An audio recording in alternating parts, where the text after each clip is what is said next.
Hi guys, അപ്പോൾ നമ്മൾ ഓണം സീരീസിലെ അടുത്ത റെസിപ്പിയാണ് കാബേജ് തോരൻ. അപ്പോൾ കാബേജ് തോരൻ എങ്ങനെ സെറ്റാക്കണേ നോക്കിയാലോ. അപ്പോൾ വെളിച്ചെണ്ണ ചൂടായി വന്നതിന് ശേഷം കടുക് പൊട്ടിച്ചെടുക്കുക. അതിലേക്ക് ഉഴുന്ന് പരിപ്പും കൂടി ആഡ് ചെയ്തിട്ട് അതും പൊട്ടിച്ചെടുക്കണം കേട്ടോ.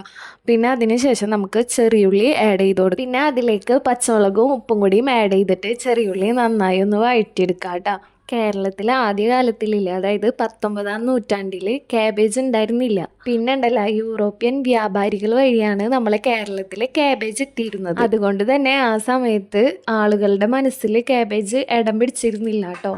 അപ്പോൾ അതിനുശേഷം ഒരു 20-ാം നൂറ്റാണ്ട് പകുതി ആയതിനു ശേഷമാണ് കേരളത്തിൽ കാബേജ് കൃഷി ചെയ്തു തുടങ്ങിയത്. അപ്പോൾ കർഷക സഹകരണ സംഘങ്ങൾ വഴി നമ്മുടെ വയനാടും അതുപോലെ തന്നെ ഇടുക്കി, മണ്ണാർക്കാട് എന്നിവിടങ്ങളിലാണ് 20-ാം നൂറ്റാണ്ട് പകുതി ആയപ്പോൾ കാബേജ് കൃഷി തുടങ്ങിയത്. അപ്പോൾ നമ്മളിവിടെ ഈ സ്റ്റോറി പറയാൻ പോയപ്പോഴേക്കും നമ്മുടെ ചെറിയുള്ളി ഒന്ന് വഴണ്ടി വന്നിട്ടുണ്ടായിരുന്നു കേട്ടോ. അപ്പോൾ വഴണ്ടി വന്നതിന് ശേഷം കുറച്ച് മഞ്ഞൾപ്പൊടിയും കൂടിയും ആഡ് ചെയ്തിട്ട് നന്നായി ഒന്ന് വഴറ്റിയെടുത്തിട്ടുണ്ടായിരുന്നു.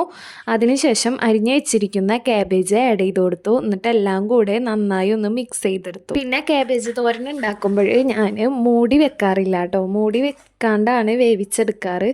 പിന്നെ കാബേജ് തോരൻ എന്ന് വെച്ചാൽ അധികം കാബേജ് വേവാൻ പാടില്ലല്ലോ, ജസ്റ്റ് ഒന്ന് കടിക്കാൻ കിട്ടിയാലല്ലോ ആ ഒരു ടേസ്റ്റ് ഉണ്ടാവുള്ളൂ. അപ്പോൾ ഞാൻ പറഞ്ഞു വന്നത് എന്താണെന്ന് വെച്ചാൽ ആദ്യ കാലങ്ങളിൽ ഓണസദ്യയിൽ നമ്മളെ കാബേജ് തോരൻ ഉണ്ടായിരുന്നില്ല. അപ്പോൾ ഒരു 1990-ലാണ് നമുക്ക് കാബേജ് റെഗുലറായിട്ട് നഗരങ്ങളിലും എല്ലായിടത്തും ലഭിക്കാൻ തുടങ്ങിയത്. അപ്പോൾ അതിനുശേഷം അങ്ങനെ പയ്യെ നമ്മുടെ സദ്യയിലേക്ക് ഇടം പിടിച്ചെന്നൊക്കെ പറയാമല്ലോ അല്ലേ.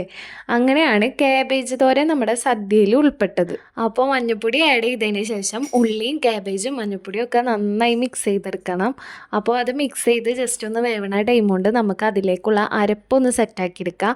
അപ്പോൾ അരപ്പിനായിട്ട് നാളികേരം ചിരുകിയത്, അതുപോലെ തന്നെ ചെറിയുള്ളി, വേണമെങ്കിൽ പച്ചമുളക് ആഡ് ചെയ്യാം. ഞാൻ ആദ്യം പച്ചമുളക് ആഡ് ചെയ്തുകൊണ്ട് ഈ തേങ്ങയുടെ അരപ്പിൽ പച്ചമുളക് ആഡ് ചെയ്യുന്നില്ല കേട്ടോ. എന്നിട്ട് നന്നായി അരച്ചെടുക്കുക. കാബേജ് തോരനൊന്ന് ഇളക്കി മിക്സ് ചെയ്തതിന് ശേഷം നമ്മുടെ തേങ്ങയുടെ അരപ്പുണ്ടല്ലോ അതൊന്ന് ആഡ് ചെയ്ത് കൊടുക്കുക. എന്നിട്ട് അതും കൂടെ നന്നായി ഒന്ന് മിക്സ് ചെയ്തെടുക്കുക. അപ്പോൾ മിക്സ് ചെയ്തെടുത്തതിന് ശേഷം ഒരു 4 മിനിറ്റ് ലോ ഫ്ലെയിമിൽ വെച്ചിട്ട് ജസ്റ്റ് ഒന്ന് കുക്ക് ചെയ്തെടുക്കുക. പിന്നെ എൻ്റെ ചാനൽ ആദ്യമായിട്ടാണ് കാണുന്നതെന്ന് വെച്ചാൽ സബ്സ്ക്രൈബ് ചെയ്യാൻ മറക്കരുതിട്ട്. അതുപോലെ തന്നെ ഫ്രണ്ട്സിനും ഷെയർ ചെയ്ത് കൊടുക്കുക.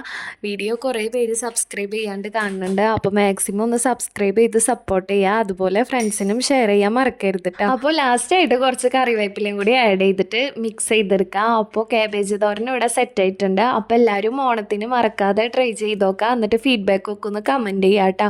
അപ്പോൾ ഇത്രയുള്ളൂ. Thanks for watching.